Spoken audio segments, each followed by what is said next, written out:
The line is Robert Alden, leader of the Conservatives on Birmingham City Council, and Robert was listening to that interview. Good morning, Councillor Alden.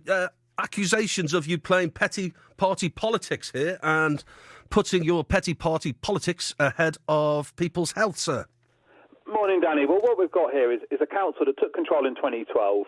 They failed to implement the 2011 Air Quality Action Plan for Birmingham. They didn't create a new one in 2015 when it was up for renewal. They called people liars at the last election if they claimed that Labour were going to introduce charges, just as they're doing now. And actually, they've got putting a plan to the city that their own model that they took through their own cabinet system tells them will not deliver compliance within time across our city. What Birmingham needs to be doing is delivering actual, genuine clean air for our city by introducing green infrastructure, cleaning the air in our city, not charging the least well-off in society to be able to go to work. So what is your model then, Robert?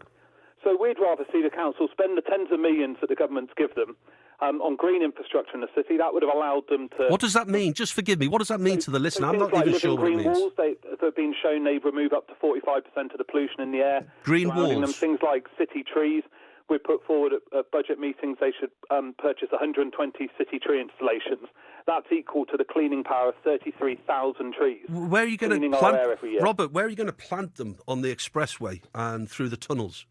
So, for instance, the expressway is a great example of where you could be putting green walls up the side, the concrete walls that are on the expressway. It's a perfect location to be able to put it. It's been done elsewhere in the world. Birmingham should be doing that, not introducing a travel tax of almost £2,000 a year. What do they consist of? Just explain what the green wall is, please. So a green wall is a collection of vegetation, often algae or small plants, that allow you to be able to clean the air that goes past it. It basically acts like an air filtration system for the air. That means that pollutants are pulled out, so it actually cleans the air. What's happening with Labour's charge is it doesn't actually clean the air. It's just punishing the least well-off in society by making them pay at a time that they can't afford to replace their car anyway. Whereabouts do these green walls work, and are you comparing like for like with the tens of thousands of cars, Councillor, that use the expressway and they travel through the tunnels? Absolutely. Well, there's a huge body of scientific research that's been done on this. I actually studied air quality control and management at Birmingham University. And all of this research has shown that particularly if you put them in locations like you have where the expressway is, where you have high walls surrounding the traffic, because that means that the pollution is kept in that area and can be cleaned rather than being dispersed. Yeah, but it's only kept in that area and cleaned once you drive past the green walls. What about the tunnels and the city centre and the Pagoda Island? Where are you going to put them? Well, you see, you could, with the money the council's been given, they'd have the money to be able to put green walls across the whole of the ring road, the length of the A38 all the way through the city, buy 120 city tree installations as well to put in key pollution hotspots. Yeah, well, Robert, with respect, putting a filtration system in the tunnels. Robert, if it was as simple as you're explaining, then why haven't they gone for it? Why would the Labour administration actively choose something that is less effective and more expensive? Because sadly, they just want to tax people rather than thinking outside the box and looking at the scientific research from around the world. But generally speaking, Labour voters, and you mentioned the poorer people in society, generally speaking, that's their target audience. Why would they be shooting themselves in the foot? Well, because once again, we're seeing that who Labour try to appeal to doesn't mean they actually put their best interests at heart. And once again, we've got a Labour council who is punishing the least well-off in our city. Well, I guess then they will be punished at the ballot box if what you say is true. Now, May 2022 is when the next election is, local elections, Councillor.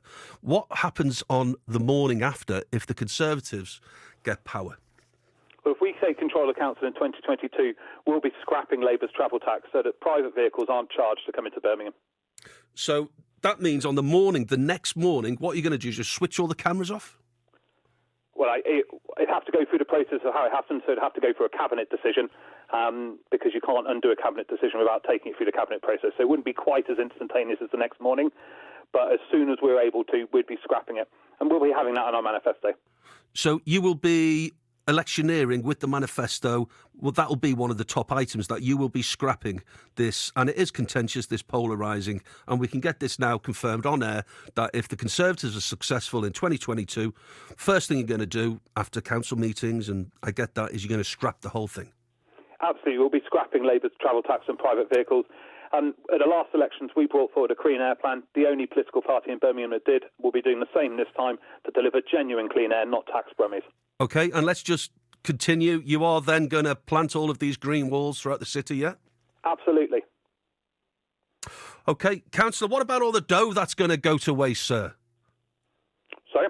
What about all the money that, in hindsight, will be wasted with all of this technology? And don't forget, Labour are under pressure from Europe and by proxy central governments that if they don't clean the air, there's a multi-million-pound fine.